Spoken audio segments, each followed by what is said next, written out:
വിശുദ്ധ യോഹന്നാൻ്റെ സുവിശേഷം 17-ാം അധ്യായം 9 മുതൽ 19 വരെയുള്ള തിരുവചനങ്ങൾ. ശിഷ്യന്മാർക്ക് വേണ്ടി പ്രാർത്ഥിക്കുന്നു. ഞാൻ അവർക്ക് വേണ്ടിയാണ് പ്രാർത്ഥിക്കുന്നത്, ലോകത്തിനു വേണ്ടിയല്ല.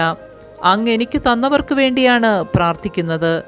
എന്തെന്നാൽ അവർ അവിടുത്തേക്കുള്ളവരാണ്. എനിക്കുള്ളതെല്ലാം അങ്ങയുടേതാണ്, അങ്ങേക്കുള്ളതെല്ലാം എൻ്റേതും. ഞാൻ അവരിൽ മഹത്വപ്പെട്ടിരിക്കുന്നു. ഇനിമേൽ ഞാൻ ലോകത്തിലല്ല, എന്നാൽ അവർ ലോകത്തിലാണ്. ഞാൻ അങ്ങയുടെ അടുത്തേക്ക് വരുന്നു. പരിശുദ്ധനായ പിതാവേ, നമ്മെപ്പോലെ അവരും ഒന്നായിരിക്കേണ്ടതിന് അവിടുന്ന് എനിക്ക് നൽകിയ അവിടുത്തെ നാമത്തിൽ അവരെ അങ്ങ് കാത്തുകൊള്ളണമേ. ഞാൻ അവരോട് കൂടെ ആയിരുന്നപ്പോൾ അങ്ങെനിക്ക് നൽകിയ അവിടുത്തെ നാമത്തിൽ ഞാൻ അവരെ സംരക്ഷിച്ചു. ഞാൻ അവരെ കാത്തു സൂക്ഷിച്ചു. വിശുദ്ധ ലിഖിതം പൂർത്തിയാകുവാൻ വേണ്ടി നാശത്തിൻ്റെ പുത്രനല്ലാതെ അവരിൽ ആരും നഷ്ടപ്പെട്ടിട്ടില്ല.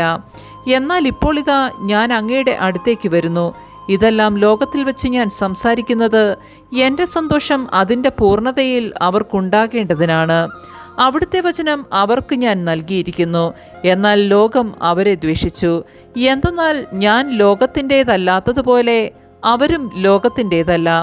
ലോകത്തിൽ നിന്ന് അവരെ അവിടുന്ന് എടുക്കണമെന്നല്ല, ദുഷ്ടനിൽ നിന്ന് അവരെ കാത്തുകൊള്ളണമെന്നാണ് ഞാൻ പ്രാർത്ഥിക്കുന്നത്.